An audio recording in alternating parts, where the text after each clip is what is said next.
Hull University student Rebecca Love claimed to be happier than she'd ever been in her life.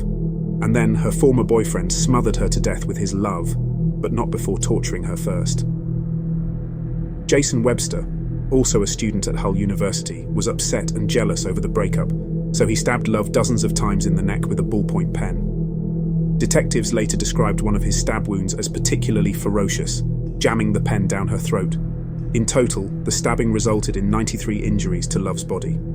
Even after such prolonged and painful torture, Webster finished her off by strangling her to death. Once he was sure she was dead, he stripped her body, washed the clothes with fabric conditioner, and forged a note that suggested her new boyfriend had killed Love. Webster was sentenced to 21 years in prison, but not before Judge Michael Metier made the following statement to Webster before the court. Love said before her death she was enjoying herself, and it was one of the happiest times of her life. At the time, she was feeling lonely, and she turned to you. In the end, that turned out to be a tragic mistake that caused her death. It's understandable that a parent would rush to defend their child from a bully, but this is the story of a woman whose motherly devotion transformed to murder. Unbeknownst to officials at Indiana University, Purdue University, Fort Wayne, the mother of a resident student was living in her daughter's campus apartment, which was not permitted.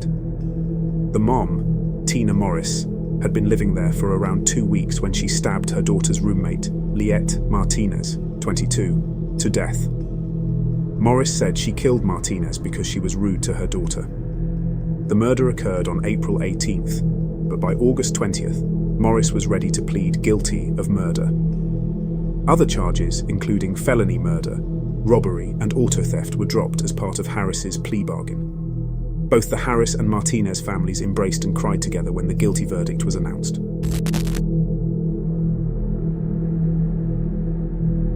Katie Hall was a freshman student at Millersville University, an enthusiastic rugby player who volunteered at an animal shelter.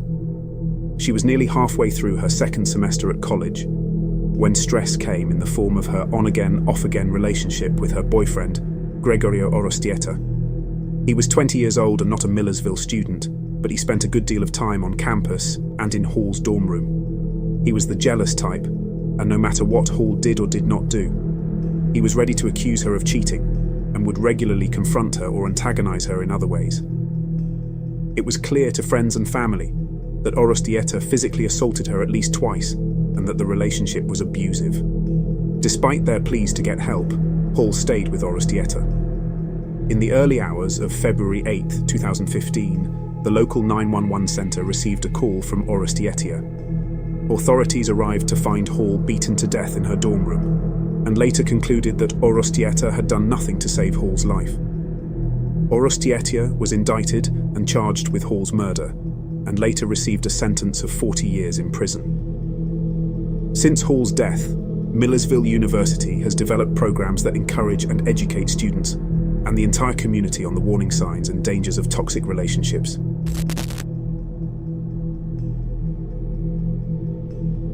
Eve Carson might best be described as a super student. Friendly, beautiful, and brilliant, she was a pre-med student on a full merit scholarship who served as the student body president at the University of North Carolina, Chapel Hill, until the wee hours of March 5, 2008. Strangers entered her home just off campus, where they threatened and kidnapped her. They stopped at a bank ATM and took $1,000 from Carson's account. Just before dawn, the kidnappers released Carson near campus before shooting her repeatedly in the street. Police discovered her body around 5 a.m. that morning, noting that she had suffered gunshot wounds, including a devastating one to her head. According to police, Carson's kidnapping and murder were totally random. Thanks to the ATM security video, the two suspects, Demario James Atwater and Lawrence Alvin Levette Jr., were charged with her murder. They were also charged with felonious larceny, kidnapping, weapons charges, and armed robbery. Both men pleaded guilty to most of the charges, but both worked out a plea agreement that would save them from the death penalty. Both men were found guilty and are serving life sentences in high-security prisons.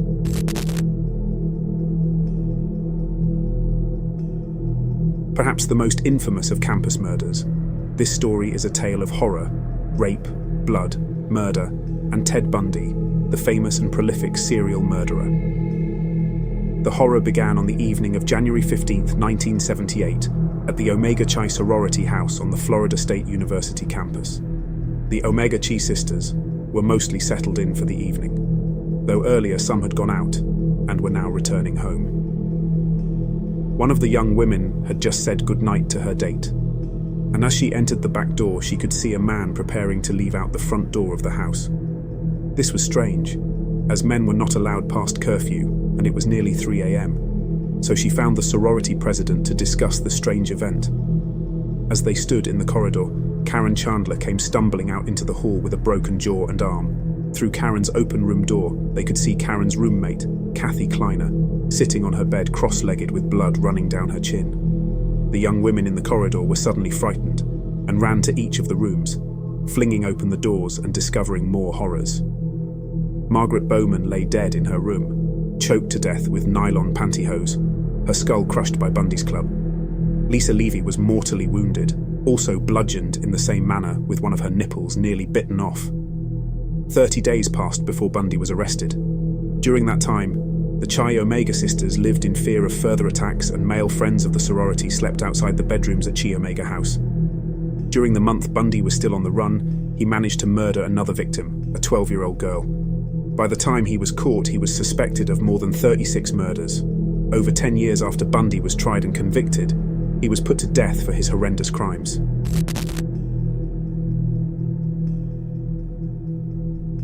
Yeardley Love and George Hughley were campus sweethearts on the bucolic University of Virginia campus in Charlottesville. Both were star lacrosse players with equally stellar futures awaiting them. They dated for 2 years, but Love was worried about her boyfriend's propensity for violence. She had reached the point where she decided to break up with Hughley, but she knew he would take it hard, and the fact that the two still lived literally next door to each other in off-campus housing must have been a concern. A little after 2 a.m. on May 3, 2010, police received a call to check on a disturbance at an apartment in the University Corner area of town. Upon arrival, they found Love, who was unresponsive and pronounced dead at the scene. Detectives went next door to question Hughley, who waived his Miranda rights and immediately began a stunningly grisly account of how he was let into Love's apartment, where he kicked in her locked bedroom door.